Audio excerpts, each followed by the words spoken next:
Hello friends, once again welcome to our study channel Utkrisht academy Ayodhya. Current affairs section on Utkrisht academy Ayodhya में आज हम discuss करेंगे 28 जुलाई से बनने वाले सभी इंपॉर्टेंट क्वेश्चंस को और उनसे रिलेटेड की फैक्ट्स को। तो आज के इस वीडियो को आप एंड तक जरूर देखिएगा। चलिए स्टार्ट करते हैं। आज का हमारा फर्स्ट क्वेश्चन है कि निम्नलिखित में से कौन खेलो इंडिया यूथ गेम्स के चौथे संस्करण की मेजबानी करेगा।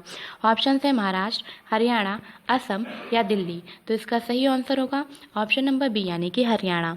हरियाणा 2021 टोक्यो ओलंपिक के बाद खेलो इंडिया यूथ गेम्स के चौथे संस्करण की मेजबानी करेगा और इसकी घोषणा मुख्यमंत्री मनोहर लाल खट्टर और केंद्रीय खेल मंत्री किरण रिजिजू ने वीडियो कॉन्फ्रेंसिंग के जरिए की।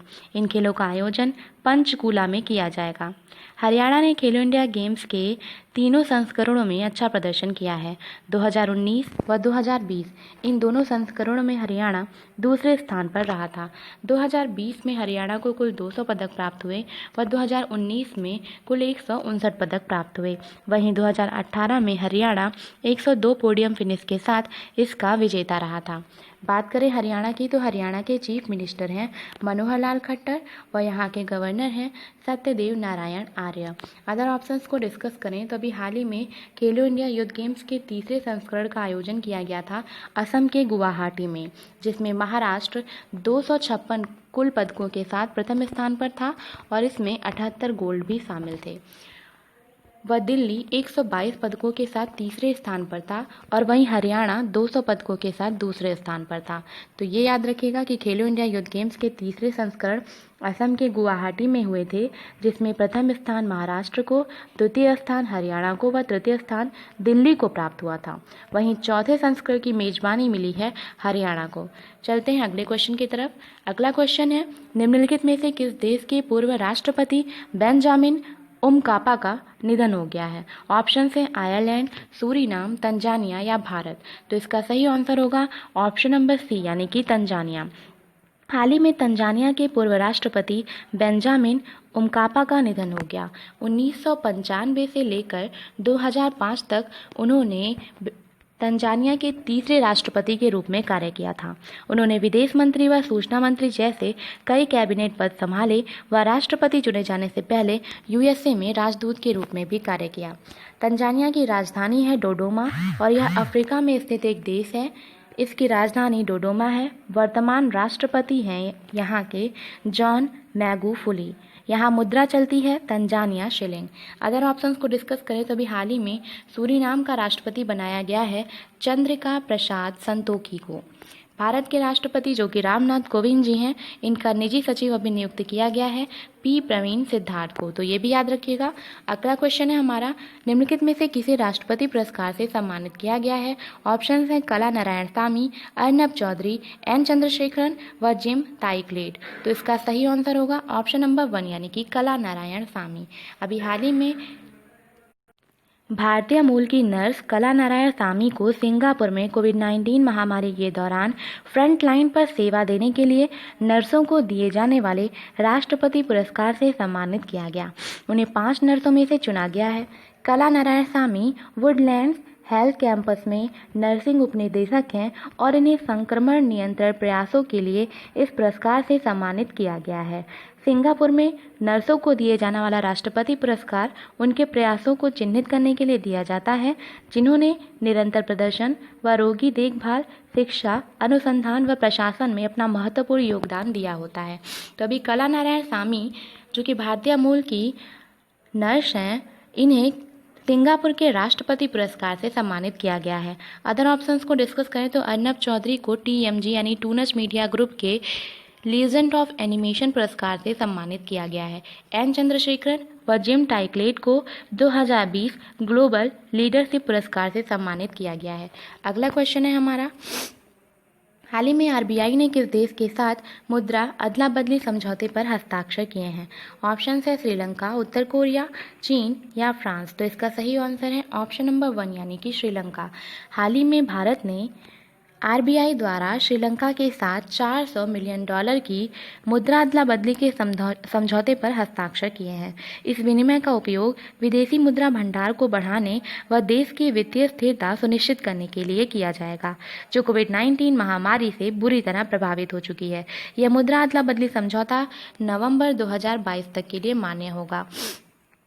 इस समझौते पर हस्ताक्षर सार्क के फ्रेमवर्क के तहत किए गए हैं। बात करें करेंसी स्वैप की यानी मुद्रा अदला बदली की, तो करेंसी स्वैप व्यवस्था में किसी भी देश का केंद्रीय बैंक किसी अन्य देश के केंद्रीय बैंक को डॉलर प्रदान करता है, जिसे विदेशी केंद्रीय बैंक निर्धारित समय में बाजार विनिमय दर के अनुसार उस देश की मुद्रा के समान धनराशि को लौटा देता है। आरबीआई की बात करें तो इसकी स्थापना हुई थी 1 अप्रैल 1935 को। आरबीआई के वर्तमान गवर्नर हैं शक्तिकांत दास, तो ये भी याद रखिएगा। आरबीआई का हेडक्वार्टर वर्तमान में मुंबई में है और इसकी स्थापना हुई थी 1 अप्रैल 1935 को कोलकाता में। बात करें श्रीलंका की, तो श्रीलंका के राष्ट्रपति हैं गोटबाया राजपक्षे व यहाँ के प्रधानमंत्री हैं महिंदा राजपक्षे, तो ये भी याद रखिएगा। अगला क्वेश्चन है हमारा, हाल ही में मैकाडेमाइजेशन प्रोग्राम का शुभारंभ किसने किया? ऑप्शन है उत्तराखंड, उत्तर प्रदेश, महाराष्ट्र या जम्मू कश्मीर। तो इसका सही आंसर होगा ऑप्शन नंबर डी यानी कि जम्मू कश्मीर। हाल ही में जम्मू कश्मीर ने मैकाडेमाइजेशन प्रोग्राम की शुरुआत की है। उपराज्यपाल गिरीश चंद्र मुर्मू ने जम्मू और कश्मीर में सड़क सुधार के लिए एक मैकाडेमाइजेशन प्रोग्राम शुरू करने की घोषणा की है। गिरीश चंद्र मुर्मू ने केंद्र शासित प्रदेश जम्मू और कश्मीर की 11,000 किलोमीटर लंबी सड़कों सहित सभी सड़कों के 100% मैकाडेमाइजेशन के लिए कार्यक्रम को मंजूरी दी है। कार्यक्रम की शुरुआत के लिए उपराज्यपाल ने लोक निर्माण विभाग को पहली किस्त के रूप में 200 करोड़ देने की भी घोषणा की, ताकि प्रमुख सड़कों पर मैकाडेमाइजेशन का कार्य शुरू हो सके। अगला क्वेश्चन है हमारा, हाल ही में किसने वैली बैंड को विकसित किया है? तो ये याद रखिएगा, इसे विकसित किया है IIM कोझिकोड ने। IIM यानी Indian institute of management Kozhikode द्वारा एक वैली बैंड विकसित किया गया है। ये एक हैंड बैंड है जो किसी अन्य व्यक्ति के 2 गज दूरी से नज़दीक आने पर अलार्म के जरिए सोशल डिस्टेंसिंग नियमों को बनाए रखने में काफ़ी मददगार साबित होगा। इसे क्वेल 5 इंडियन प्राइवेट लिमिटेड द्वारा विकसित किया गया है और इस बैंड में पल पल वाइब्रेशन, बजर व LED लाइट लिंक करके इससे पहनने वाले व्यक्ति को सूचित किया जाता है कि अन्य व्यक्तियों से कितने फीट के अंतर। कोझिकोड केरला ने वैली बैंड विकसित किया है और ये बैंड सोशल डिस्टेंसिंग में काफ़ी मददगार साबित होगा। बात करें IIM कोझिकोड के अध्यक्ष की, तो ये हैं A वेलयन व हेडक्वार्टर है इसका कोझिकोड केरला में। नेक्स्ट क्वेश्चन है हमारा, हाल ही में किस टीम को अयोग्य घोषित करने के बाद भारतीय टीम का 2018 एशियाई खेलों का रजत पदक स्वर्ण में बदल गया? ऑप्शन हैं बहरीन, इंडोनेशिया, मंगोलिया या चीन। तो इसका सही आंसर होगा ऑप्शन नंबर ए यानी कि बहरीन। भारतीय 4x400 मिक्स रिले टीम के जकार्ता 2018 एशियन गेम्स के सिल्वर पदक को गोल्ड में बदल दिया गया है और इस पदक को स्वर्ण में बहरीन की टीम को अयोग्य घोषित करने के बाद अपग्रेड किया गया है, जो रिले फाइनल की विजेता टीम थी।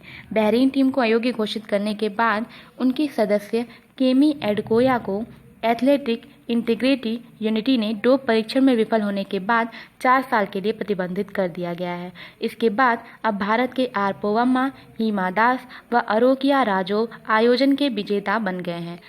बात करें एथलेटिक फेडरेशन ऑफ इंडिया के अध्यक्ष की, तो ये हैं एडिले जे सुमिरवाला। 2018 के जो एशियन गेम्स थे उनका आयोजन किया गया था इंडोनेशिया के जकार्ता व पालेमबांग में, तो ये भी याद रखिएगा। और इसमें टॉप पर रहा था चाइना, सेकंड पोजीशन मिली थी जापान को व थर्ड पोजीशन मिली थी साउथ कोरिया को। नेक्स्ट क्वेश्चन है हमारा, हाल ही में CRPF ने अपना कौन सा स्थापना दिवस मनाया? ऑप्शंस हैं 81वां, 82वां, 83वां या 84वां। तो इसका सही आंसर होगा ऑप्शन नंबर बी यानी कि 82वां। हाल ही में CRPF ने 27 जुलाई को 82वां स्थापना दिवस मनाया। इसकी स्थापना हुई थी 27 जुलाई 1939 को क्राउन रिप्रेजेंटेटिव पुलिस के रूप में, यानी CRP क्राउन रिप्रेजेंटेटिव पुलिस के रूप में 27 जुलाई 1939 को CRPF की स्थापना हुई थी, जिसके बाद 28 दिसंबर 1949 को CRPF सीआरपीएफ अधिनियम के अधिनियमन पर इसका नाम बदलकर केंद्रीय रिजर्व पुलिस बल कर दिया गया। इस बल की पहली बटालियन का गठन 27 जुलाई 1939 को मध्य प्रदेश के नीमच शहर में ब्रिटिश के अधीन क्राउन रिप्रेजेंटेटिव पुलिस के रूप में किया गया था। सीआरपीएफ के महानिदेशक हैं AP माहेश्वरी। तो ये याद रखिएगा कि सीआरपीएफ ने 27 जुलाई को अपना 82वां स्थापना दिवस मनाया है। अगला क्वेश्चन है हमारा, हाल ही में किसने कुम्हार शक्तिकरण योजना के तहत इलेक्ट्रिक पॉटर व्हील वितरित किए हैं? ऑप्शन से अमित शाह, रमेश पोखरियाल, प्रकाश जावड़ेकर या डॉक्टर हर्षवर्धन। तो इसका सही आंसर होगा ऑप्शन नंबर 1 यानी कि अमित शाह। अमित शाह ने गुजरात के गांधीनगर में KVIC यानी खादी व ग्रामोद्योग आयोग द्वारा चलाए जा रहे कुमार सशक्तिकरण योजना के तहत 100 प्रशिक्षित कारीगरों को 100 इलेक्ट्रिक पॉटर व्हील वितरित किए हैं। इलेक्ट्रिक पॉटर पहियों के वितरण के दौरान मंत्री ने कुम्हारों को उत्पादों को बेचने के लिए रेलवे के साथ टाई अप सहित विपणन चैनल प्रदान करने की व्यवस्था करने का आश्वासन भी दिया है। बात करें KVIC यानी खादी व ग्रामोद्योग आयोग के अध्यक्ष की, तो इनका नाम है विनय कुमार सक्सेना। तो इनका नाम याद रखिएगा, विनय कुमार सक्सेना, ये KVIC के अध्यक्ष हैं। नेक्स्ट क्वेश्चन है हमारा, हाल ही में रेलवे ने पहली विद्युतीकरण सुरंग का निर्माण कहाँ किया? ऑप्शन है हरियाणा, महाराष्ट्र, मध्य प्रदेश या उत्तराखंड। तो इसका सही आंसर होगा ऑप्शन नंबर 1 यानी कि हरियाणा। हरियाणा के सोहना के पास दुनिया की पहली विद्युतीकृत डबल स्टैक कंटेनर सुरंग का निर्माण किया जा रहा है। एक डबल स्टैक कंटेनर माल ट्रेन इस सुरंग के भीतर से 100 किलोमीटर से अधिक की गति से चलने में सक्षम होगा। पहले चरण में पूर्वी गलियारे व पश्चिमी गलियारे पर 2 गलियारे बनाए जा रहे हैं और दोनों गलियारों पर 500 किलोमीटर का ट्रैक पहले ही बिछाया जा चुका है। तो ये याद रखिएगा कि पहली विद्युतीकरण सुरंग का निर्माण कहाँ किया जा रहा है? हरियाणा के सोहना के पास। और ये दुनिया की पहली विद्युतीकृत डबल स्टैक कंटेनर सुरंग है। नेक्स्ट क्वेश्चन है हमारा, आज का हमारा क्वेश्चन ऑफ द डे ये है कि हाल ही में किसने जीवयान 03 उपग्रह लॉन्च किया? ऑप्शन है चीन, रूस, ब्राजील या अमेरिका। तो इसका आंसर आपको कमेंट बॉक्स में कमेंट करके बताना होगा। कल का हमारा क्वेश्चन था कि क्वेश्चन ऑफ द डे कल का था कि भारत ने कब तक, किस वर्ष तक अपनी विद्युत उत्पादन क्षमता का लगभग 60% स्वच्छ स्रोतों से प्राप्त करने की बात कही है? भारत ने किस वर्ष तक अपनी विद्युत उत्पादन क्षमता का लगभग 60% स्वच्छ स्रोतों से प्राप्त करने की, क्वेश्चन का सही आंसर होगा कि 2030 तक। भारत में 2030 तक स्वच्छ स्रोतों से स्थापित बिजली उत्पादन क्षमता का लगभग 60% होगा। अक्षय ऊर्जा क्षमता 2030 तक 510 गीगावाट को प्राप्त करेगी और 60 गीगावाट इसमें से जल विद्युत भी शामिल होगा। तो ये याद रखिएगा कि अक्षय ऊर्जा क्षमता 2030 तक 510 गीगावाट को छू लेगी, जिसमें 60 गीगावाट जल विद्युत भी शामिल होगा। ये था कल के क्वेश्चन का आंसर। अगर आज का ये वीडियो आपको पसंद आया और यूजफुल लगा तो प्लीज़ वीडियो को लाइक करें, शेयर करें, कमेंट करें। चैनल पर नए हो तो चैनल को सब्सक्राइब कर लें। आप हमारे उत्कृष्ट एकेडमी के ऐप से भी जुड़ सकते हैं। ऐप से जुड़ने के लिए आपको डिस्क्रिप्शन बॉक्स में एक लिंक मिलेगा, उस लिंक को फॉलो करिए, ऐप को इंस्टॉल करिए, रजिस्टर करिए और हमसे जुड़ जाइए। कल मिलेंगे कुछ नए कंटेंट के साथ, तब तक के लिए have a nice day, bye bye.